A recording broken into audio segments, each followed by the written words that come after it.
आइए रुपए के अवमूल्यन में एक बात को समझा जाए कि जब रुपए का अवमूल्यन हुआ तो हमारे ऊपर ब्याज दर जो विश्व बैंक की थी उसका क्या फ़र्क पड़ा, और कहीं पर आज हम उस राशि का ब्याज दे रहे हैं, उस धन का ब्याज दे रहे हैं जो शायद हमने कभी लिया ही नहीं है। सुनकर शायद आश्चर्य हो कि बिना कर्जा लिए हम उसका ब्याज भुगत रहे हैं, ऐसे कैसे संभव है। आइए मैं आपको इस वीडियो के ज़रिए समझाने की थोड़ी कोशिश करता हूँ।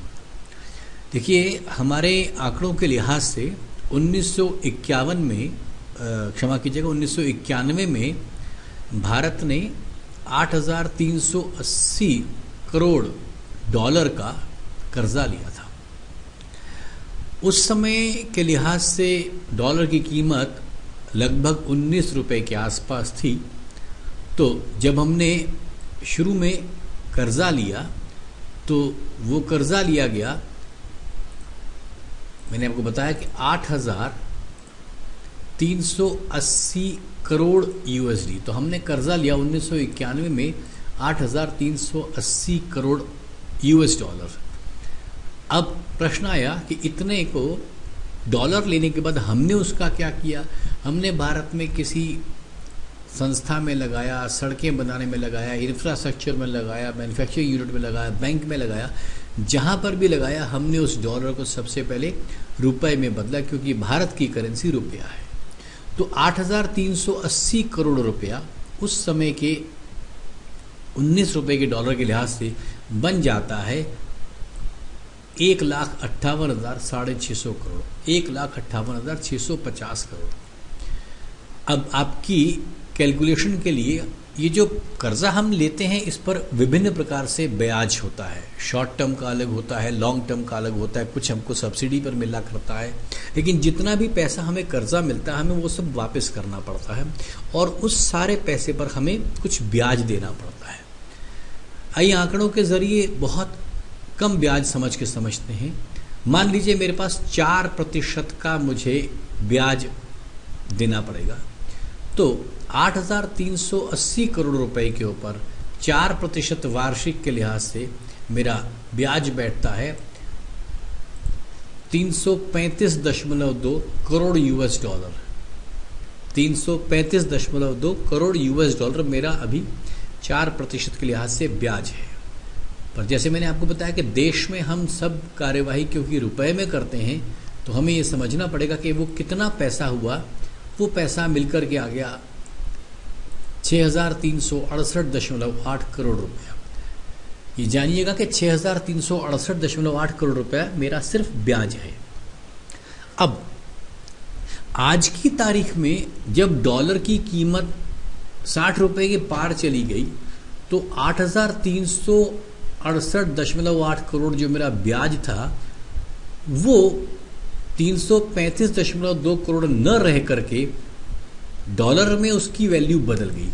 आज की तारीख में 6,368.8 करोड़ रुपया ये बन गया 106.1 करोड़ यूएस डॉलर, लगभग 3 गुने का, क्योंकि डॉलर की कीमत महंगी होने की वजह से जो पैसा मैं कर्जे में दे रहा था, आज अगर मैं उतना ही पैसा कर्जे का ब्याज दे रहा हूं तो लेकिन डॉलर के रूप में मुझे वापस करना है तो डॉलर का पैसा मेरा कम हो गया। अब इसी बात को दूसरे रूप से समझें कि जिस वर्ल्ड बैंक ने या विदेशों ने हमको कर्जा दिया वो कहेंगे हमें क्या मतलब है आपके डॉलर का रुपए कन्वर्जन का, हमको तो 335.2 करोड़ रुपया यूएस डॉलर में चाहिए। तो उस अगर 335.2 करोड़ यूएस डॉलर को आज के तरीके से हम 60 रुपए का डॉलर लेके चलते हैं तो यह धन आता है 20,112 करोड़ रुपया। जरा छोटा सा फर्क करके देखिए कि उस समय उसी 8,380 करोड़ का ब्याज मेरे पास 6,368.8 करोड़ था, आज उसी धन का ब्याज मेरे पास 20,112 करोड़ का है। माने मेरा ब्याज ही 3 गुना बढ़ चुका है। अब पुरानी बात को अगर हम समझे कि हमारा मूलधन कितना था, तो हमारा मूलधन था 1,58,650 करोड़ रुपए हमारा मूलधन था। और हमारा ब्याज है 20,152 करोड़ रुपया। अगर हम अब इसकी वो निकालना चाहें कि क्या प्रतिशत बैठता है, तो 20,112 1,58,650 का 12.67% है। मतलब हमको कर्जा मिला 4% वार्षिक ब्याज पर, और आज की तारीख में हम सिर्फ अगर ब्याज की बात करें, सिर्फ 4% लेने की भी वजह से हमारा ब्याज 3 गुना बढ़ करके, मतलब आज का हमारा ब्याज 12.67% हो गया। आज पूरे विश्व में वैश्विक स्तर पर जितने विकसित देश हैं, जापान को ले लीजिए, अमेरिका को ले लीजिए, जर्मनी को ले लीजिए, कहीं पर भी 1, 1.5, 2%, 2.5% से ऊपर पैसे की ब्याज दर नहीं है। जापान में तो 0.5 पर आपको पैसा ब्याज पर मिल सकता है, अमेरिका में 1 से 1.5% पे मिलता है। तो जो दुनिया की कंपनियां 1-1.5% के ब्याज पर अपना कारोबार चला रही हैं, उसी भारत देश को यदि 12.67% की ब्याज दर देनी है, मतलब भारत की ब्याज दर औद्योगिक ब्याज दर की 10 गुने के आसपास अधिक है।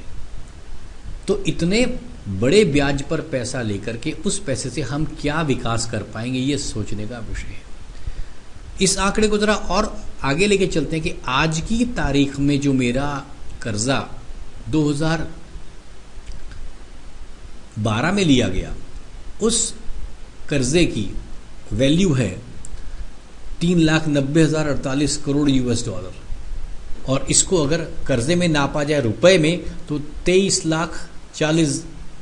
234,280 करोड़ रुपया, इतना मेरा अभी का कर्जा है।